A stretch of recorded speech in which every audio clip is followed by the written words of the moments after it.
एक था सदना, कर्म से कसाई पर मन से श्री हरि विष्णु का परम भक्त। उसके मुख पर सदैव भगवान का ही नाम रहता।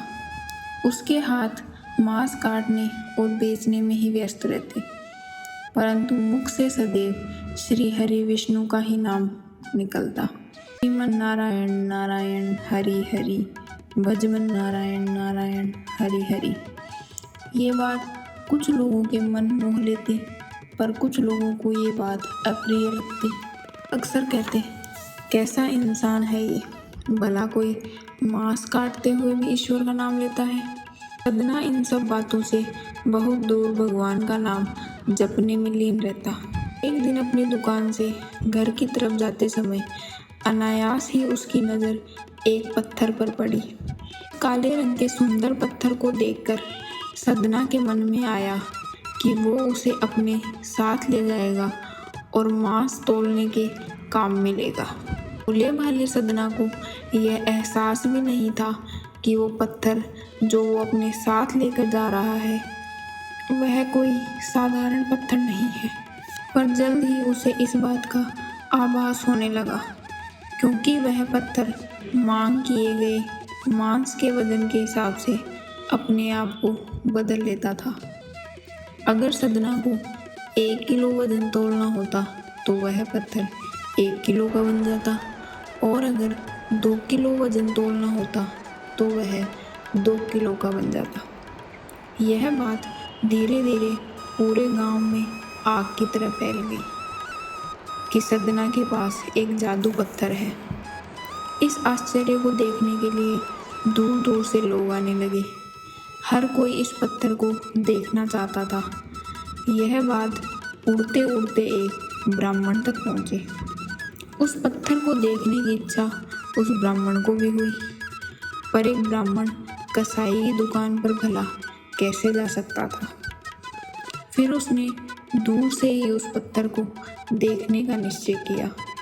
दूर से ही उसने देखा कि सच में वो पत्थर जितना मांस चाहिए उसके हिसाब से अपना वजन बदल लेता है। जैसे ही उसने उस पत्थर को गौर से देखा, उसके पांव तले जमीन खिसक गई। वो पत्थर कोई ऐसा वैसा पत्थर नहीं था, भगवान श्री विष्णु का प्रतीक शालिग्राम था। ब्राह्मण को सदना की मूर्खता पर क्रोध आया। उसने सदना के पास जाकर कहा, मूर्ख, तू जानता नहीं कि तू कितना बड़ा पाप कर रहा है। घोर अनर्थ है ये। यह कोई पत्थर नहीं है, यह शालिग्राम है, भगवान विष्णु का स्वरूप, और तू इससे कटा मांस तोल रहा है। रक्त से भरे हाथों से शालिग्राम को उठा रहा है। तेरा अपराध क्षमा के योग्य नहीं है। सदना बहुत ही सरल स्वभाव का था। उसने तुरंत ही ब्राह्मण से क्षमा मांगी और वह पत्थर उस ब्राह्मण को दे दिया। ब्राह्मण प्रसन्न मन से श्री शालिग्राम को अपने घर ले आया। उसने स्नान कराया, चंदन लगाया, धूप दीप जलाए और पूजा अर्चना आरंभ कर दी। परंतु भगवान तो सदा ही भाव के भूखे होते हैं। जो भाव सदना में था वह भाव ब्राह्मण में कहाँ था। उसी रात भगवान ब्राह्मण के सपने में आए और उससे कहा, हे ब्राह्मण, मैं तुझसे बहुत प्रसन्न हूँ, परंतु तुम क्यों ले आए मुझे सदना के घर से? मुझे जहाँ से लाए हो वहीं छोड़ आओ। ब्राह्मण ने कहा, भगवान, वह तुला में एक तरफ आपको एक तरफ मांस के टुकड़ों को रखता है। वो एक अपवित्र स्थान है।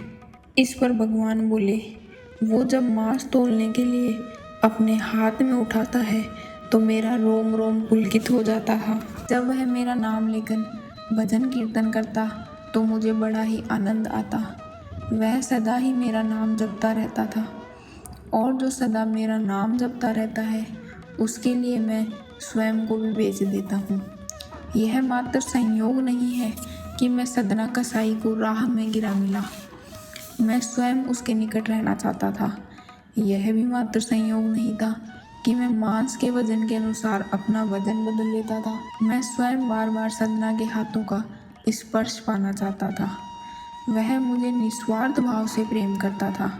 हे ब्राह्मण, तो मुझे वहीं छोड़ आओ सदना के घर। अगले दिन ब्राह्मण उठते ही श्री शालिग्राम को लेकर सदना के पास पहुंच गया और स्वप्न में हुए भगवान के दर्शन और उनकी इच्छा के बारे में सदना को बताया। उन्होंने सदना को बताया कि भगवान शालिग्राम ने खुद उसके पास रहने की इच्छा जताई है। यह सुनते ही सदना की आंखों में आंसू छलकने लगे और उसने कहा, यदि मेरे ठाकुर ने मुझसे कीर्तन सुनने की इच्छा जताई है तो मैं आज से अधिक समय नाम कीर्तन ही करूँगा। मैं आज के बाद मांस नहीं बेचूंगा।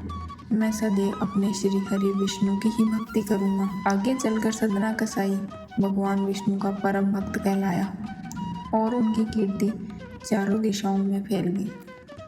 किसी ने कितना सही कहा है, भाव के भूखे है भगवान। भाव नहीं तो कुछ भी नहीं, लाख करो गुणगान। भाव के भूखे है भगवान। फिर मिलेंगे दोस्तों ऐसी ही सुंदर कहानी के साथ।